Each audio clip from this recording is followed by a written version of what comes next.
बिस्मिल्लाहिर्रहमानिर्रहीम। अस्सलाम वालेकुम वरहमतुल्लाहि वबरकातुहू।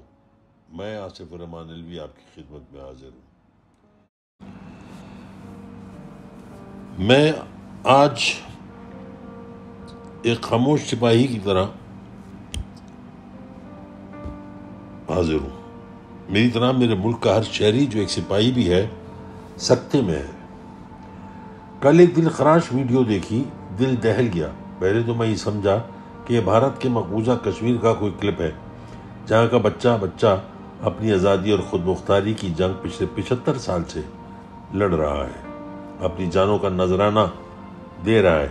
फिर जब पीटीआई के झंडे पर मेरी नज़र पड़ी तो दिल लरस गया, रूह कांप गई कि ये तो मेरे ही मुल्क के शहर सियालकोट का क्लिप है, जहाँ एक शहरी अपनी पार्टी पीटीआई का झंडा उठाए अपने बच्चों के साथ गाड़ी में बैठकर बाजार अपने कायद के साथ यकजहती दिखाने एहतजाज में शिरकत के लिए जा रहा था, जिसको एक बावर्दी जवान ने रोक रखा था कि पहले झंडा उतारो फिर जाओ, ये हुक्म ऊपर से है।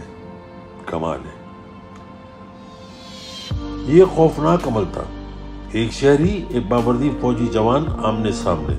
आज सिर्फ लफ्जी गोलाबारी थी, कल दस्त व गिरबां, फिर असले का आजादाना इस्तेमाल और यूं खूनी दौर का आगाज होगा। मेरे मुंह में खाक, पर कल जो देखा वो इसी खूनी दौर के आगाज का पहला कदम है। दोस्तों, कल के क्लिप में एक चीज बहुत वाज़ेह थी। अल्लाह ताला ने दोनों को आंखें दी, पर शहरी की आंखों में आजादी का गुरूर था और इस जवान की आंखों में नदामत का खौफ था। अल्लाह ताला ने दिमाग दोनों को दिया। शहरी अपनी आज़ादी का झंडा उठाए समझ से काम ले रहा था, दूसरी तरफ वो जवान जो समझ से बालातर मुंह में खलाल दांतों के बीच दबाए ऊपर से हुक्म देने वालों को कोस रहा था।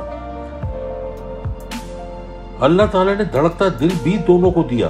वो शहरी जो अपने बच्चों के साथ आज़ादी का झंडा उठाए हौसले के साथ अपने कायद की आवाज पर आगे बढ़ रहा था, और वो जवान जिसके हौसले को ऊपर से ऑर्डर देने वालों ने पस्त किया, वो जवान जो तकबीर का नारा लगाकर सीने में गोली खाता, मुस्कुराकर शहादत को गले लगाता, आज बेबसी की तस्वीर बना फटी आंखों से इधर उधर देख रहा था। करता भी क्या बेचारा, अपने ही भाई को गोली मारता। मैं सवाल करता हूं, ऊपर से ऑर्डर किसने दिया? सूबेदार मेजर नहीं, लेफ्टिनेंट नहीं, कप्तान नहीं, मेजर नहीं। फिर ये ऑर्डर किसने दिया? ये ऑर्डर सिर्फ सीओ, कमांडिंग ऑफिसर इस यूनिट का, जो उस वक्त वहां तैनात हो और वो सिर्फ कर्नल रैंक का हो, वो दे सकता है। क्या अभी तक किसी ने कोई इंक्वायरी की? नहीं।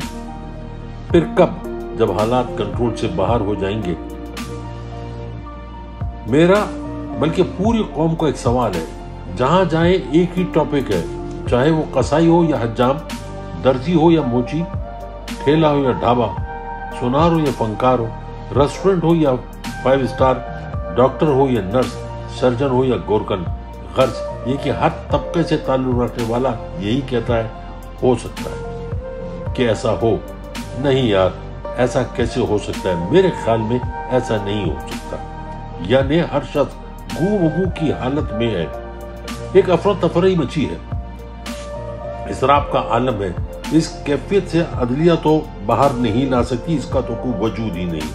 सियासतदान इनकी कोई औकात नहीं। जो था और है, इस मनसब से उसे बाहर रखा है। बचा कौन? सिर्फ एक इंसान जो इस इदारे का सरबराह है, जिसकी दुनिया में इज्जत है, जिसे कौम अपने घर का सरबराह समझती है। जी हाँ, मैं बात कर रहा हूं चीफ ऑफ आर्मी स्टाफ जनाब मोहतरम कमर जावेद बाजवा साहब।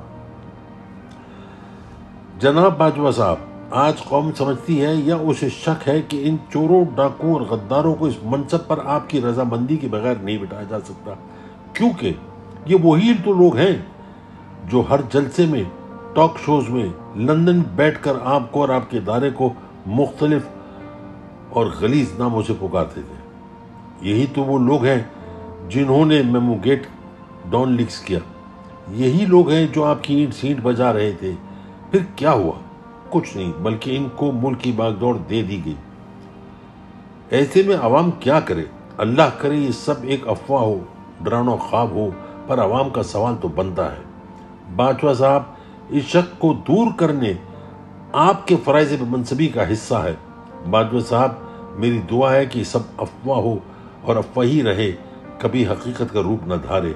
आमीन सुम्मा आमीन। पाकिस्तान जिंदाबाद, पाक फौज जिंदाबाद, कल, आज और कल भी। वज़ीर आज़म पाकिस्तान इमरान खान जिंदाबाद।